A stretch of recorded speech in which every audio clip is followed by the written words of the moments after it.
Welcome to another episode of Chat GRC with the Blue-Lusional podcast, myself, Devin, and Casey, where we interview a grassroots candidate every week. Sir, would you like to introduce yourself?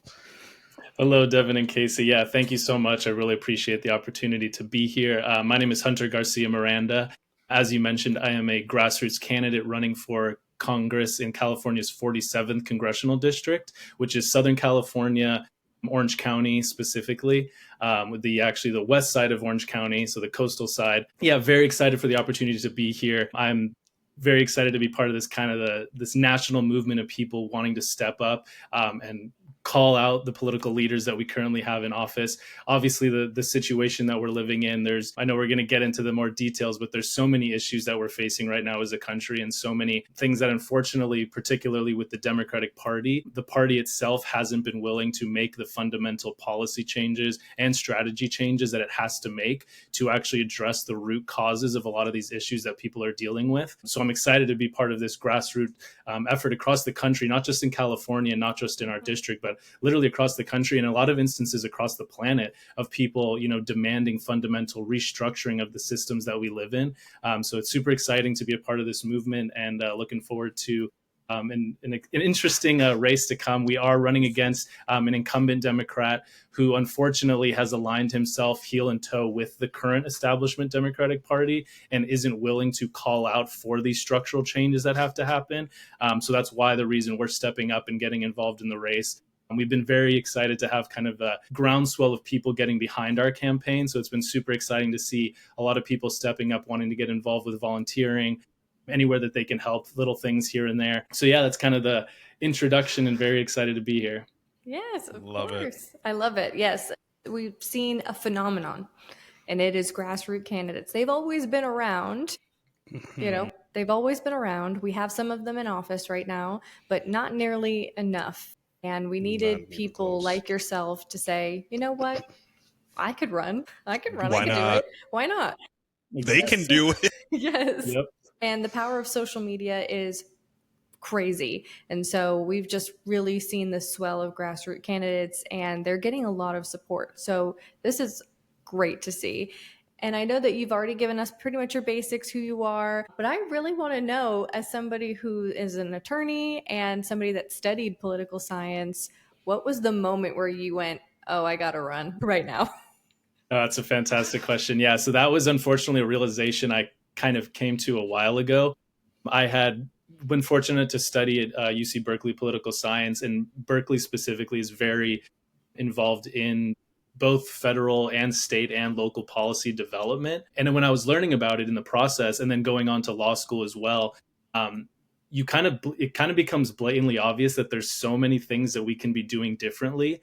And then if you go and then turn and look at the policies that we're actually producing, you realize, well, wait a minute, there's a discrepancy here, right? Like, we have the information, we have the statistics and the data that tell us that if we go down these certain paths, that people will have a better standard of living, incomes will rise, prices of living will go down, all of these things that we know will create tangible changes in people's lives. And then when you look at the policies that our politicians are actually voting in, they aren't aligning with that. So then it becomes a question of, okay, well, why is that happening, right? Why aren't we seeing the policies, unfortunately, specifically from the Democratic Party? Obviously, the Republican Party in and of itself is in a complete spiral, in my opinion, given that it has become essentially the party of Trump.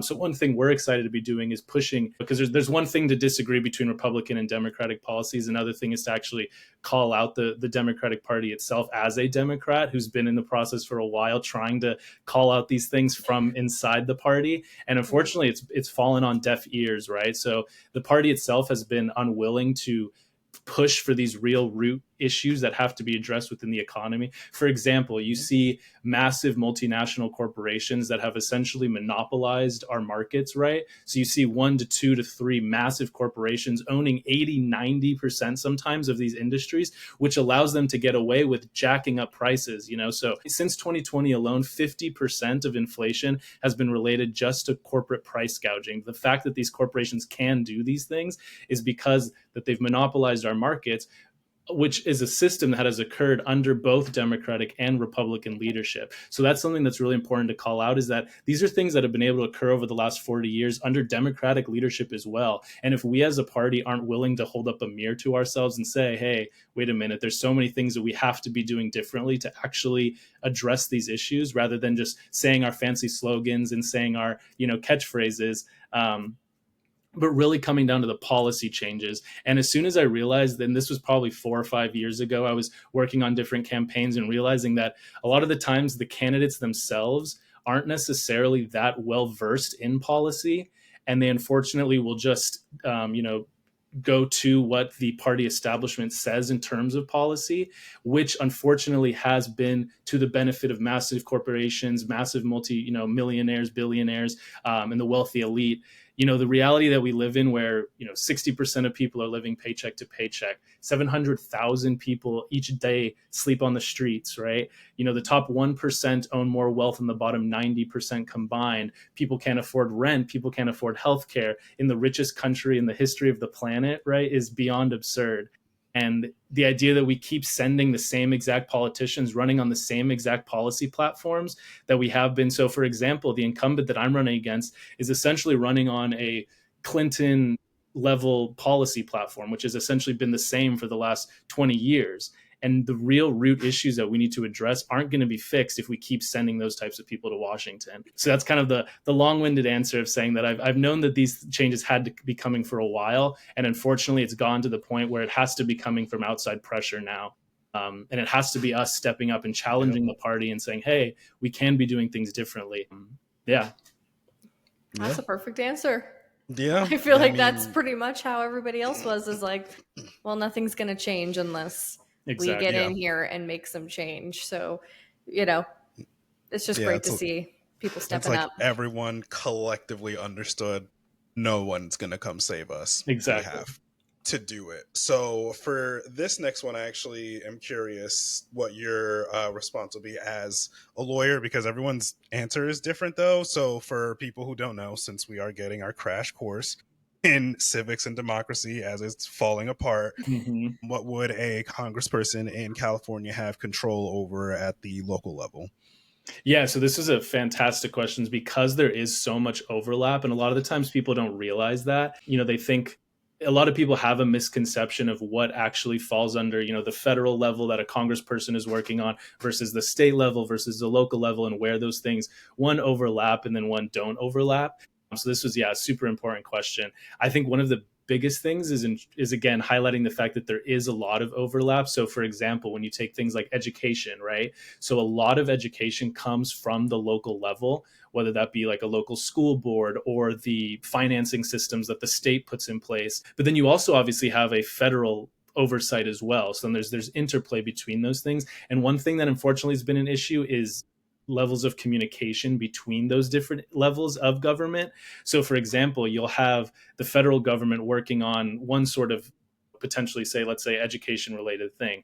And then you have at the state or local level them doing something that could be, misusing resources in the sense that they're going for the same goal ultimately, right? So one thing that we're really pushing for is transparency between the levels to ensure that there's this unified approach to these issues that we're facing. So again, something like education, ensuring that everyone has access to free quality education, things like lunches for children and breakfasts for children, things that, the federal government can have a big impact on, say, a kid in your local high school or your local middle school, your local elementary school, being able to have a healthy breakfast in the morning, right? That's, something that is so important in our education system. Also, another huge issue is something like homelessness, right? This is a massive issue that is specifically in California is a huge issue, and across the nation is a massive issue, and is a massive, human rights injustice. The fact that there's so many people struggling, one, to get ahead to even afford rent, and then two, if they are put into systems where they are experiencing homelessness,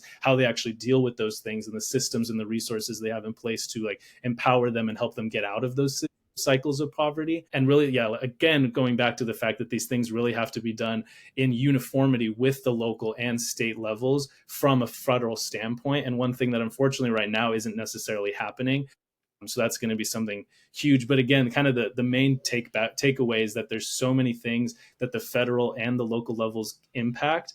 And when Mhm. voters come into play, it's realizing that as a voter, you have massive impact, right? The things that you vote on, I think literally one of the most, if not the most impactful job in the world is an American voter, right? The things that we decide have massive impacts, not just on us in our country, but across the globe. And the idea that we're not making informed decisions that are actually going to benefit us and making sure that we're an educated voter block is something super important. So yeah, I would highlight that there's so many things on the local and federal level that one voter can have a say and an impact in. So yeah. Perfect. Yes, being a voter is a job. Mm-hmm. Like I Mhm. keep telling people, if it doesn't matter, like we saw today, Exactly. why are they trying to take it away? Exactly. Why? No, that's a Yes. perfect way to frame it, right? Is if, yeah, they work so hard to do everything in their power to disenfranchise people and to make it harder for people to vote. There's a reason for them doing that, right? Is because they know that if there's an informed voter bloc, if there's an informed voter that, wants to create the change that they want to see in the government, and then that in turn goes into the world, that there's so much power there, especially when people get together and work together to accomplish In those things. It's Yep. numbers, literally they know unstoppable. they're screwed Yep. every Exactly. time. They Exactly. They don't want do. people to vote. Yeah, They do not literally. want Unfortunately, everyone to that's the vote. case. Yeah. And this leads perfectly into the next question because we know that every single state is different. Every single state is affected differently by this administration. We've seen some of the effects in California, but we want to know specifically, from your perspective, how have constituents of California been affected by this administration just 8 months in? And Hmm. what would you do when you win to really tackle that? Yeah. So yeah, this, Trump 2.0 is a revamping of Trump 1.0 with all the safety guards off, right? So it's Mm-hmm. completely a complete shit show, in my opinion. Obviously, there was so many. There's an incredibly long list of things that have gone wrong, and that the policies and things that this administration have been pushing for have negatively impacted people. So, for example, California alone, over 2 million people potentially losing health care, right, with this big beautiful bill, this complete disaster that was passed by the House and the Senate that would strip millions of people across the country of healthcare, specifically California, 2 million people potentially losing healthcare. On top of that, environmental deregulations. This was one of the most negative impacts on the environment, one of the most negative bills for the environment that have passed, unfortunately. And shocker, right? The idea that Republicans are passing things that are bad for the environment. That's a no. No That's way. but specifically in California, coastal protections, right? Things, specifically in my district, we have a lot of offshore drilling, and that's something that we're really eager to really do a good job of regulating properly. There's a constant occurring of oil spills, unfortunately, because the infrastructure of the old platforms are so old. So that's just one thing that has to be fixed with regarding the environment. But unfortunately, the current administration is actively pulling those regulations away, pulling funding from those efforts to make sure that we have safe, clean beaches, parks, environment for people to live in, right? On top of all of that, the immigration crisis that we're having, right? The idea that so many of our communities are living in fear, the idea that people are actively being picked up on the streets, kidnapped, taken away from their families without any due process is insanity. And unfortunately, you have Democrats like the current incumbent that I'm running against who voted in favor of the Laken Riley Act, which further restricted due process protections for immigrants experiencing these things. So it's unfortunate to see it coming from the Democratic Party as well. But again, one of the many reasons as to why we need new leadership and need people calling these things out. I have also had the opportunity as an attorney to work in a pro bono capacity as an immigration rights. And there's obviously Okay. tons of issues that come with that. And Yeah. seeing the rollback of protections that have been coming under the Trump administration is horrifying. Specifically in Orange County, where our district is, there's tons of communities that are actively living in fear. People are afraid to go to the grocery store. People are afraid to take their children to school. It's insanity, right? So I think pushing for policies that will actually protect those communities is obviously vitally important. We can go into that more specific too. And then if you want to, add to the list things like the tariff situation that's been going on, adding to the complete uncertainty that people are feeling in the economy, the idea that people can't afford food, can't afford rent, can't afford to send their children to school, can't afford daycare, can't afford childcare, all of these essential things that allow people to live good, dignified lives are being impossible to afford, which is being exacerbated under the Trump administration. So that's I guess a short list of all of the things going wrong, but that's kind of the top highlights. Yeah, Yeah, it's no, literally the basics. Those are literally the basics of life. Exactly. people just want to be able to wake up in the morning, afford to feed their families, to get them to school, to go to work, to make a fair minimum wage and a fair one, and go home and spend some time with their family. Exactly. And And that's the thing. apparently that's a problem. Exactly. And that's like you just said, like that is such a, the quintessential thing. Then it's such a relatively simple thing, right? People aren't asking for much. People aren't asking for a free house. People aren't asking for, all of these things that, the right likes to throw on of, oh, all these, moochers and social welfare, blah, blah, blah. Well, that it's, that's nonsense. These, people want to put in the effort. And if they're willing to work hard, they want to benefit from that, right? The idea that our economy should be a system that benefits the people and our government, the concept of our government being by the people for the people has unfortunately been lost, right? The idea that someone, like you just said, isn't able to work one job full time and afford rent, afford food, afford decency, a sigh of relief to, breathe easy. The idea that that's such a far-fetched, fantasy for a lot of people is insane, right? And the idea that that used to be the reality where people could work a single job and could afford for their families and could afford to live a good, dignified life. Again, that's unfortunately no longer the reality we live in because of the policies that both parties keep pushing. So, Absolutely. They pulled the ladder up. So right now, we're still seeing the National Guard in California, even though majority of them got pulled out. I believe it's about 300 that's left. So not even some. Like the Democrats, like they're not at least getting caught trying to do what they need exactly. to do, aside from Gavin Newsom, who's stepping up. Mhm. But so if when you win, are there like loopholes that could have been like sought out or exposed to like either, preemptively like stop them from being able to come in or like to speed up the process of making them leave? Yeah, no, that's a fantastic question, and obviously such a important thing right now. And the fact that these National Guards were called in for zero reason, like there was essentially zero purpose for them actually being there. The local authorities didn't need the assistance.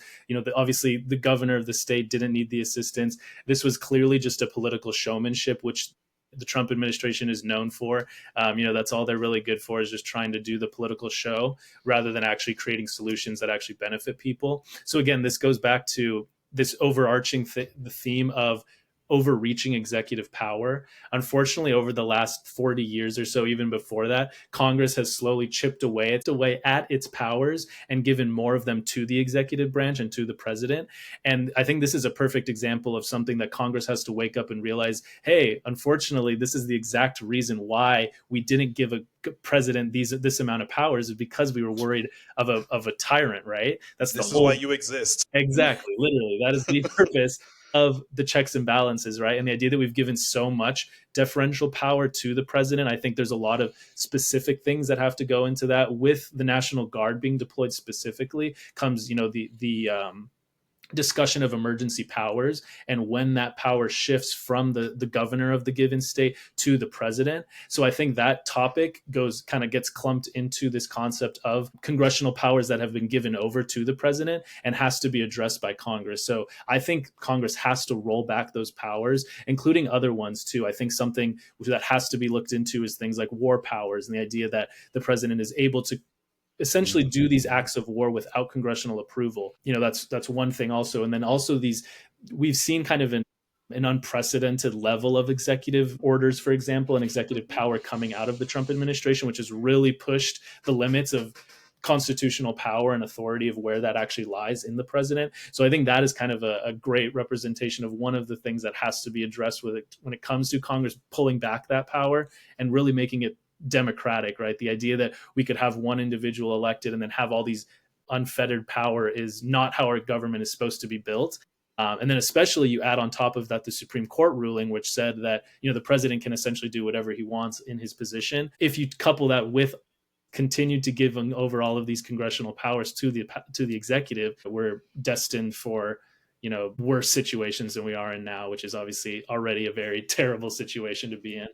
Absolutely. And we're watching, we joke here that, Trump will watch a movie, or, somebody will give him an idea and he runs with it and he latches onto it and you can't steer him out of it. And that has been the case for California with him. He has had his eyes set on California. And I truly believe that when he was able to find the little loopholes, like you pointed out, that Congress didn't really button up, that allowed him Yep. this leeway in, that he said, well, I could actually do this in DC because there is Exactly. no governor in DC, and I actually have more power in DC than I do in any other state. So now I can do it here, and this is probably the most legal way I've done this Yeah. compared to LA.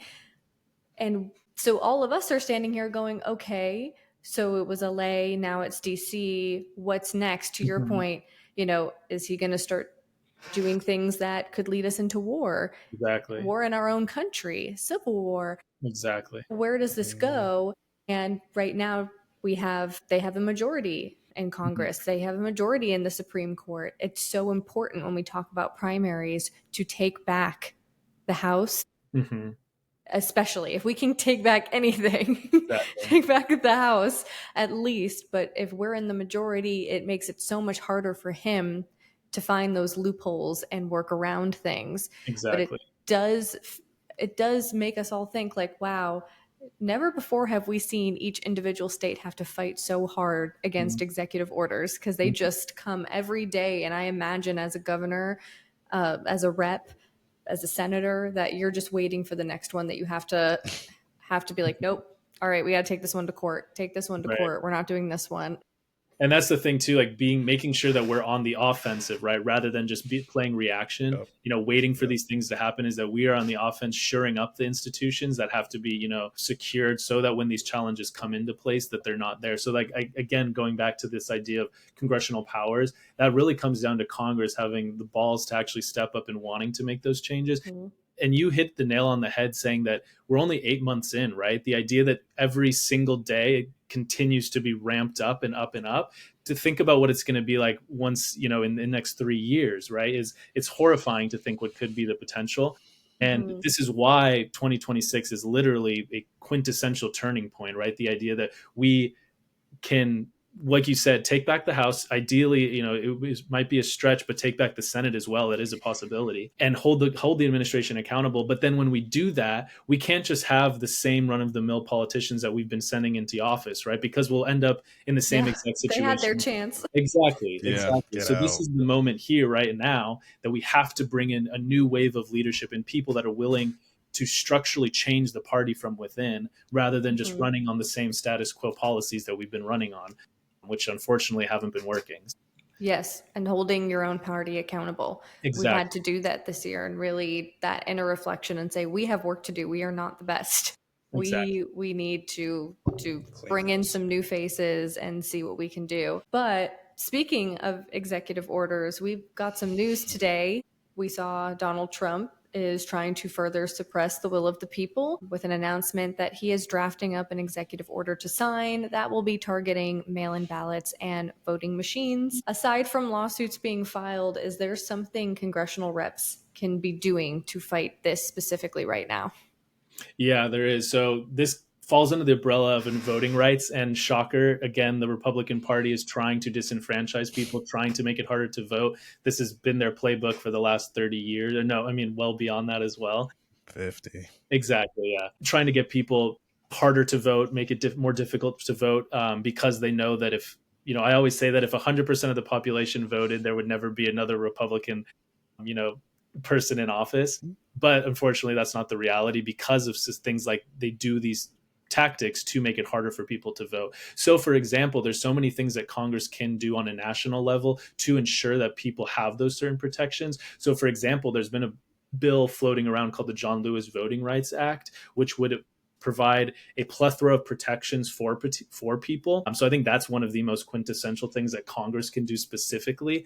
And then on top of that, it goes back to also back to the state and local level as well, ensuring that the people in those positions of power are also fighting against these types of changes and wanting to increase access. But ultimately, yeah, when it comes to specifically Congress, it mainly comes down to them passing national voting rights protections, things like the John Lewis Voting Rights Act, to really expand those protections to give people as many opportunities as they can to vote. Again, we're the most powerful nation in the history of the planet, and we are a democratic system, and that requires people to be voting and participating in the system.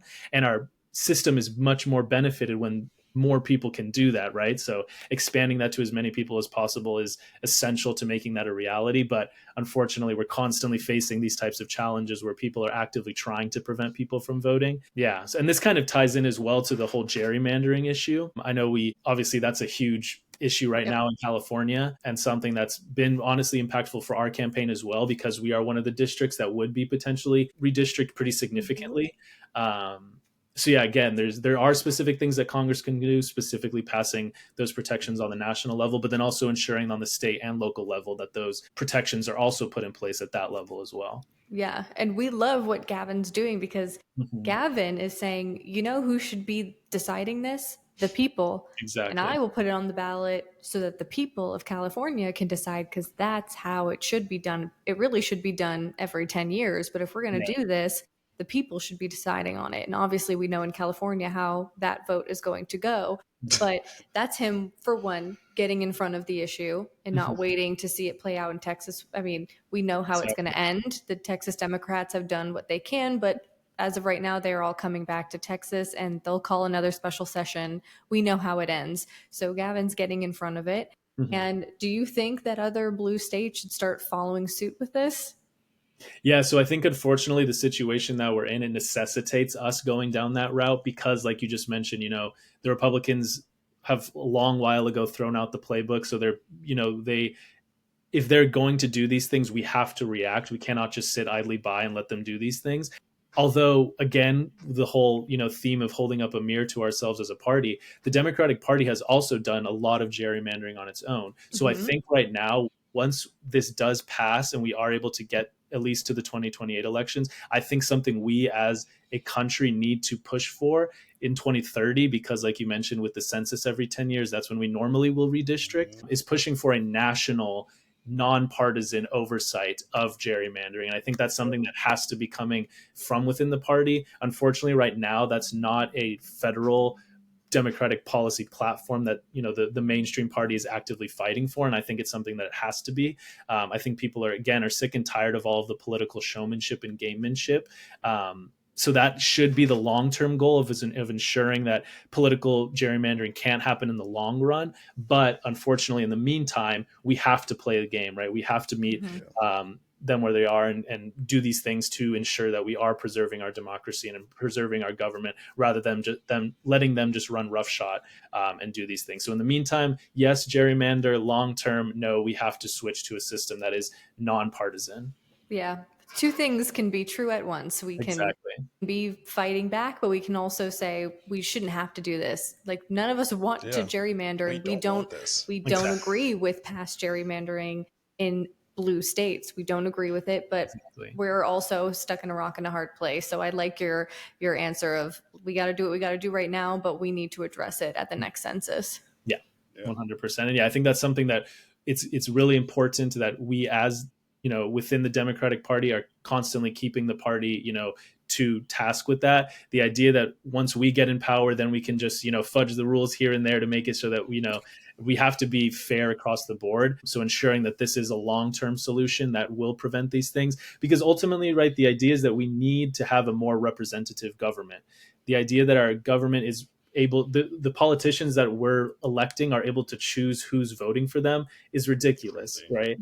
And so ultimately, yes, long term it has to change, but unfortunately, given the circumstances that we're in and how dangerous the current climate is, we have to making these changes in the moment. So yeah, but when we get that pendulum to swing, we need to keep the same exact energy and still yell at these people. Exactly. So you don't get yelled at when you win. What are your top 3 priorities when you get in? Yeah, so obviously there are a ton of issues, so many issues. So it's hard to boil them down to three, but I would say the three kind of categorically so the main issues. One, the most like pressing in my opinion, is the economic situation that we're in. Again, the reality where we're living in, where more than 60% of people are living paycheck to paycheck. People can't afford rent. The prices of things are skyrocketing. 700,000 people again sleep on the streets. People can't afford healthcare. All of these issues that we're dealing with come from these root economic issues that unfortunately, again, the Democratic Party has failed to address these root causes and has allowed these system of income inequality to be perpetuated over the last 50 years, and has resulted in the situation that we're currently in. And unfortunately, the Democratic Party likes to have a lot of slogans about how, oh, we're going to be doing this for workers and we stand with you and we're going to fight for you for this. But again, when it comes to actually challenging these major institutions and major corporations and big money donors that the Democratic Party is so reliant on, they fail to actually create those real changes. So that's, again, one of the main things that we as people within the party need to be calling them out on and saying, hey, we need to be rethinking about how we approach our economic systems so that it can actually benefit people. Again, like we were talking about earlier, the idea that people are working 40, 50, 60 hours a week and still can't get by is ridiculous, right? A single mother should be able to go to work, come home, feed her children, live a dignified, happy existence, give her children the opportunities they need to succeed and be the most successful and happy person they can be. That's a relatively simple thing to ask for. And the idea that, again, in the wealthiest country in the history of the planet, that hasn't been a reality. And if we go back and look at the people who are actually funding the campaigns of the politicians we're hoping to make these changes, we'll realize that they're not going to if they're still dependent and reliant on that big money, which unfortunately the Democratic Party establishment has been for so long. So again, being a voice in the party to really push for those economic changes is super important. On top, tying that in as well as campaign finance reform, the idea that so many people are disenfranchised because they're going against, for example, you have the richest man in the history of the world pay $250-300 million to a presidential candidate and then get appointed as one of the most impactful people in the government is, again, insanity. And just one of the many examples of how impactful money is in our politics. And that's a clear example of how insane that system is, rather than each voter being able to participate in the system and have a say. You have these individuals being able to buy out the entire system. And again, then you therefore get policies that benefit them, shockingly, rather than the people that the government is supposed to be benefiting. So again, restructuring how we actually go about funding our campaign systems, the money that is influencing our political parties, making sure that that's transparent so we actually know which companies and which individuals are donating and all of these different things that go into that. Another factor, I think something that unfortunately the Democratic Party has been silent on, is international affairs, specifically the situation in Gaza. We are actively supporting a genocide, perpetuating atrocities, human rights violations, right and left, war crimes, with our tax dollars, actively supported and funded by the federal government, where our politicians are virtually silent on the atrocities that are happening, right? 20, I think it's almost up to 25,000 children have been massacred.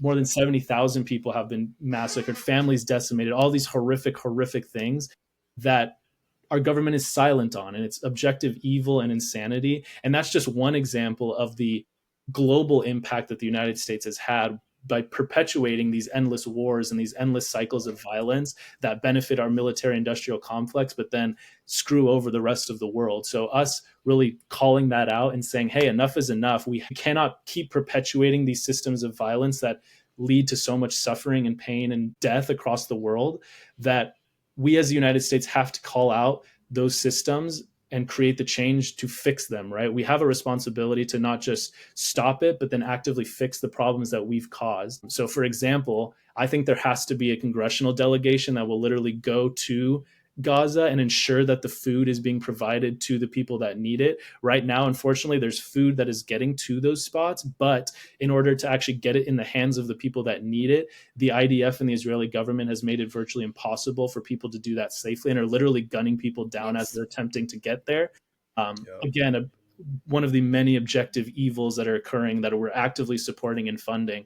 And that's just one of the many horrific, evil things that are occurring. So we literally need people on the ground demanding those changes to happen right now. That is one of the most immediate things that has to be addressed in the moment, because every single day people are literally starving to death. And the idea that our politicians are consistently silent on that is, again, evil and needs to be called out and has to be addressed within the party. So I want to see a paradigm shift on how we address international affairs, starting with Gaza specifically. So those are kind of the top three. Obviously, there's plenty more, that long list of things, but good it's answer. hard to pick the top three, but especially like we say a curtain was pulled back this election, we mean it. And one of the things that I was not aware of, and that's on me, was that there are a lot of large Democratic politicians taking money from Israel. And we watch as they are in a picture with Netanyahu, and they're hiding because they know they're not supposed to be there, but they're taking money from Israel. That's why they're in the picture. So it's like, when we say start to hold our own party accountable, that's what we mean. It's like, why do you need that money? Why are you taking that money? What are you doing? That's exactly. This is blood on your hands. You understand that. And I don't think enough people are upset about it. I don't think enough people are calling it out. So to hear you say this, there are things we could do right away, but we're not going to do it because we keep voting in people who are taking money from Israel, and we'll never do something like that. Exactly. So yes, that's where accountability has to start at the top. 100% agree. Yeah. And unfortunately too, in a lot of cases, it's for example, the incumbent that I'm running against, he didn't directly receive like APAC money or things like that directly, but he's been virtually silent on the issue. He mentioned it once after people were protesting outside his office and demanding him to actually say something. And then of course he gave some, simple answer of, we stand with, we're fighting for this. Yeah. Rather than tangible solutions, which have to be coming out if you're a federally elected official. No, you should be on the mic calling out of their politicians. Right. That's what I would be doing. Exactly. And that's what has to be happening. Unfortunately, if like we keep saying, if we keep sending these same people back to Washington, then none of this will change. And we'll be having these same conversations 2 years from now, 4 years from now, 8 years from now. So yeah, again, it does come down to the party itself calling out its issues and demanding those changes actually happen. It's literally life and death, right? People are literally dying. Children are literally starving. It is abject evil, the things that we're doing and allowing to happen. And the idea that our officials aren't willing to even step up, and even the bare minimum of, saying something on like a press conference or, something as simple as that, they fail to do time and time again. So yeah, time for... They look insane. Exactly. They look insane. Exactly. Yeah, Yes. Yeah, you're gonna win. You're gonna win. Fingers crossed. No, I do think we've been very fortunate to have this movement of people who completely agree with this sentiment, right? The key is just... That's what people want to hear. Exactly. They want to hear that. Exactly. And unfortunately, we're going against millions of dollars on the other side. So it's really just a matter of getting that message out. Which is why it's so cool to have opportunities like this and to talk to people like y'all who are really, caring and wanting to speak about these things and call them out. So yeah, it's definitely going to take a big fight, but yeah, I'm definitely hopeful that we can win it.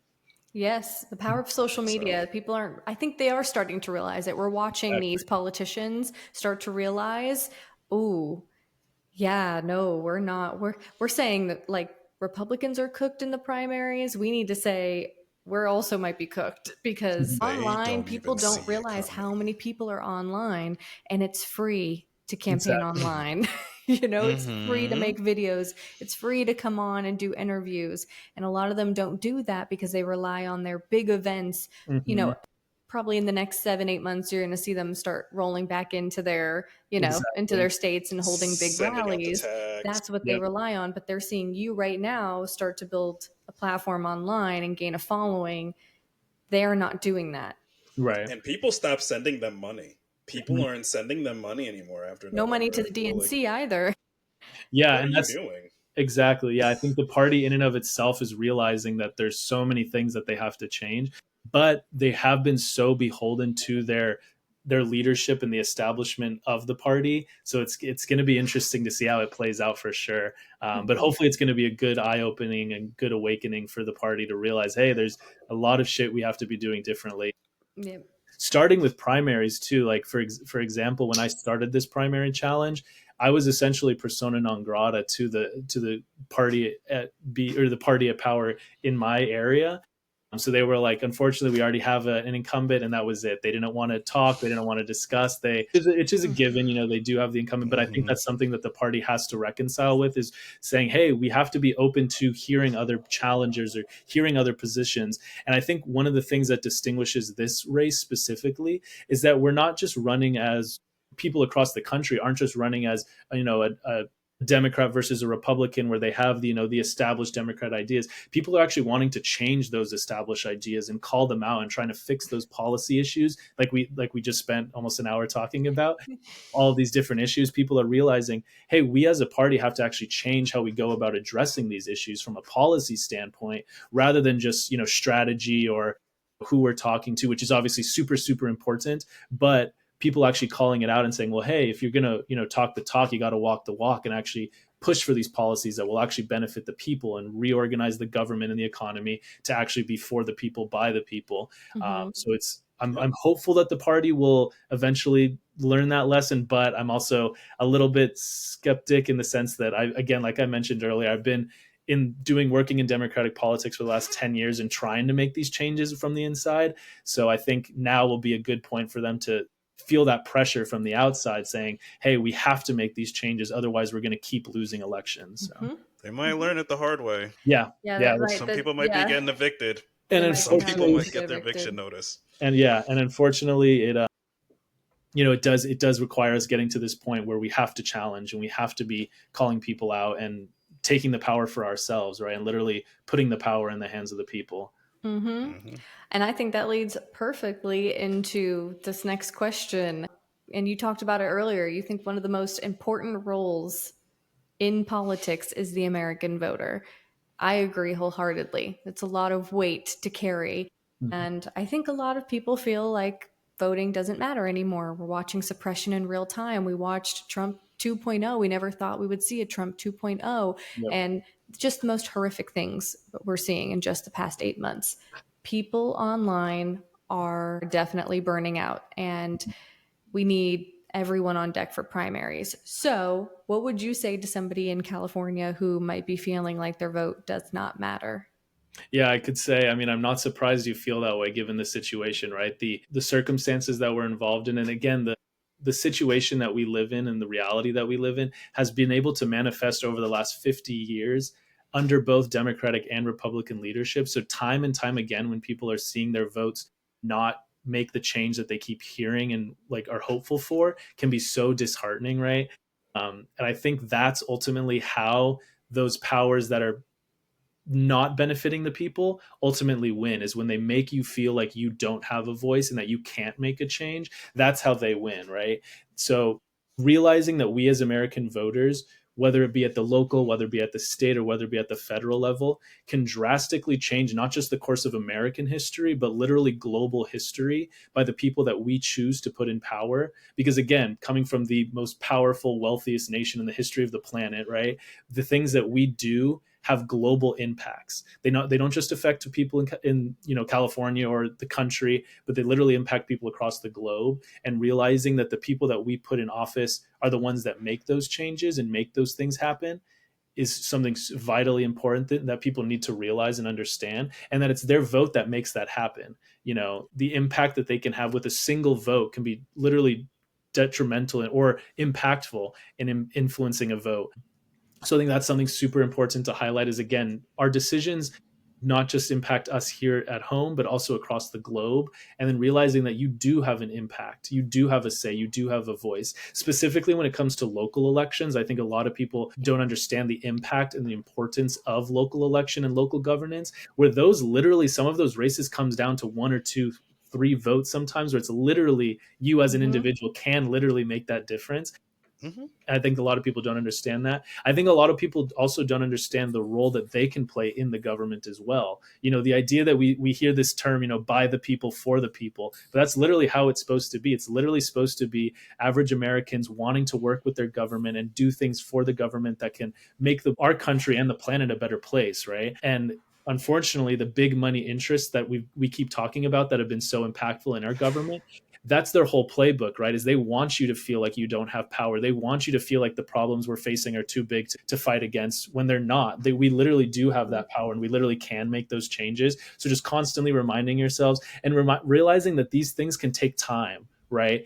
The idea that we're going to have a single election and then suddenly everything's going to be amazing and everything's going to be fixed, that unfortunately is not the reality. And these changes take time, and they are processes that have to occur.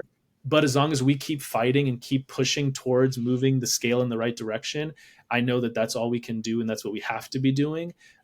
Because again, so many people, not just in the United States, but across the globe, rely on the decisions that we as voters make. So making sure that we're being informed, making sure that we're, fighting against disinformation and misinformation, and all these things that we can be doing to be better voters, I think is super important and something that everyone has to take it in mind and be mindful of. Gotta vote. Exactly. Period. Full stop. Period. Everyone needs to be, especially at primaries and especially Democrats, because we're the ones that don't turn up. Exactly. And with that too, what you mentioned with the primaries is so important, is those are the real ways that we can actually make difference in the party, is actually pushing in the primaries. Because if we default to just letting the party select who they want as their representative in the primaries, that's how we end up in these situations that we're in. So everyone has to be mindful of the primaries, push for candidates that you back, that you believe in, that are willing to push the party in the right direction, and not just keep the same blanket platform that the party's been running on. Is super important. I agree. Yeah. I endorse that. Vote for the person you want. Vote for the person you want. Exactly. Yeah. Why does it have to be about party? Complain. Exactly. That's a great point as well. No, yeah, and look into policies, look into actual solutions rather than just what letter is next to their name, right? Mm-hmm. Looking into solutions and specifically politicians and candidates that are not willing to just align themselves with their party, right? Candidates that are willing to push the party in the right direction and do things. And that could even come from the Republican side as well. There's a lot of Republican challengers who are disassociated with Trump and that, the MAGA movement. I don't think this time around they're going to be very successful, but that is something that's important on the Republican side as well, as having those movements and having those discussions. But it is on the Democratic side is literally such a vital moment right now that we make these changes happen in the party here and now. This literally cannot wait. And if we keep pushing the can down the road and keep electing the same type of politicians, we're going to be in the same situation, if not worse, specifically with the Trump administration. So yeah. Well, if you were to have your own administration, if you would be running for president, who would be your dream VP, living or dead? Yeah, this is such a good question because obviously there's a plethora of people. One of the main ones I was looking at was Dolores Huerta, actually. Her ability to organize from such a grassroots movement is super inspiring. The idea of having a people-powered government and a people-first government, the idea that we can have a system that actually benefits people is, it seems like a crazy concept to people, but that can be a reality. It's just if we're willing to create the policies and the changes that have to occur to make that a reality. And I think, her fighting for individual liberties, individual freedoms that people have, specifically, in the immigrant community, I think is so timely as well. Specifically being in Southern California, obviously we have a lot of huge immigrant populations and communities that are so important to our, communities as a whole. So I think she's a perfect representation of that. And again, the idea that our government and our economic system can and should be to benefit the people of our country, all of the people of our country, regardless of your zip code, regardless of your race, regardless of your religion, regardless of your sexual orientation, your gender identity, your immigration status, your tribal status, all of these different factors, that people can live dignified, happy, prosperous lives while benefiting from, the American dream and being able to participate in these systems and, grow economically and grow socioeconomically rather than being stuck in these systems of poverty, I think is obviously super important, and something that we as a country need to get to really realize is that we can have these systems that benefit us, and we can have these, an institution and a government and economy that does genuinely benefit the people. So we're excited to be fighting to make that a reality alongside of so many people across the country. So it's definitely an exciting time, scary time, but also very, very exciting given the opportunities and things that we can be pushing and fighting for. So We're gonna see some things happen. We are. Oh, yeah. I think I think everyone's going to be shocked at I very much agree. at the results, but we definitely want to round this out with one of our favorite questions, because everybody likes to hear about the states and what they love about their state. And I believe you said you're a third generation Californian. You've been Actually, here. You've been here, but your family's been here Yeah, for so a actually long roots. time.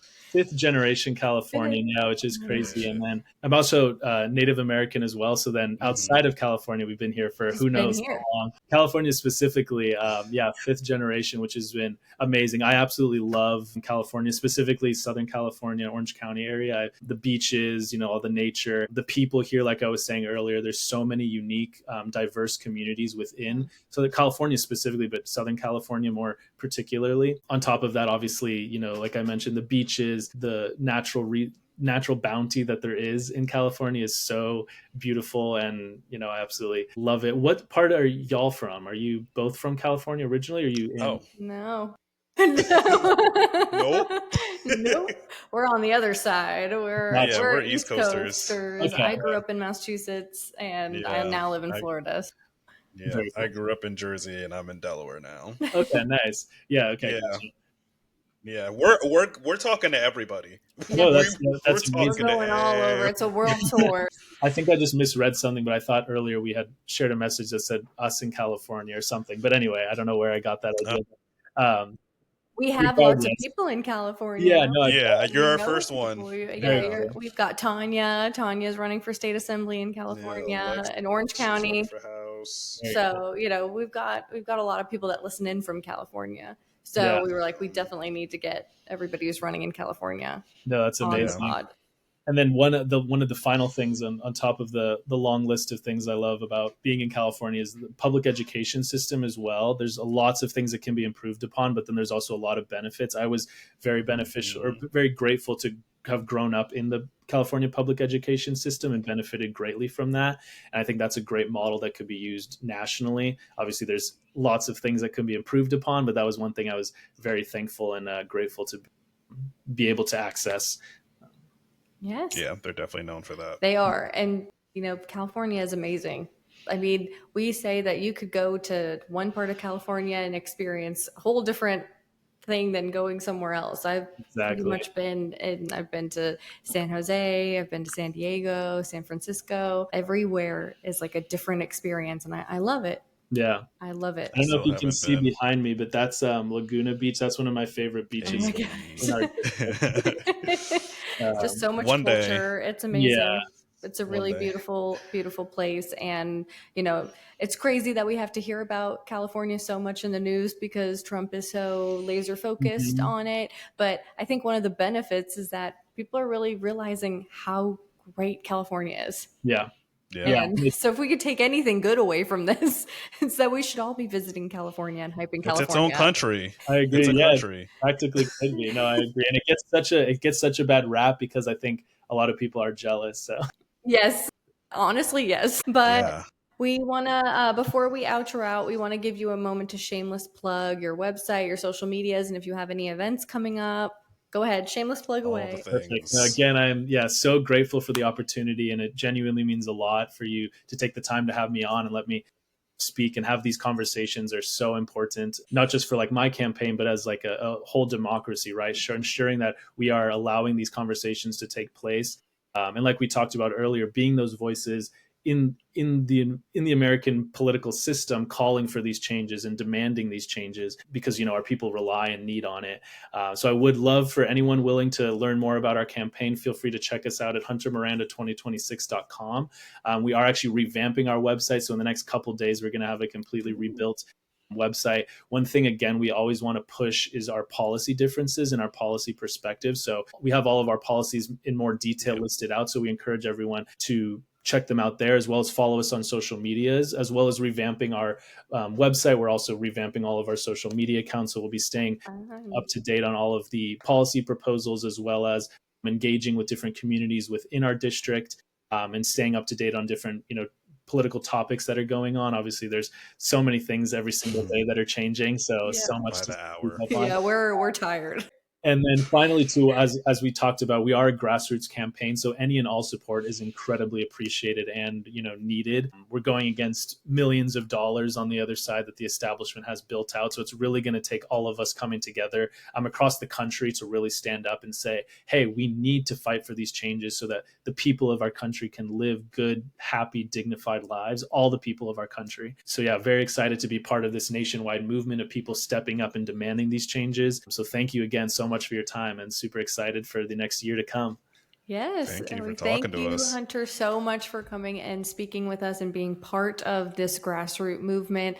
Like we said on this podcast, one of the main things we want to do is kind of divert that voter suppression and actually educate people on who is going to be on their ballot. It is not easy for people to come home from work and have to sit on the computer and try to figure out who's going to be on their ballot, especially if they gerrymander and now you're in a new district. Mm-hmm. So for us to be able to give you something to listen to while you're driving to work or while you're cleaning and get the information you need, that's what we wanted to do here. And so we thank you for being a part of that and joining us today. And we hope that we see you in the Capitol and that you come back on the podcast from the Capitol and report on all the great changes that are being made.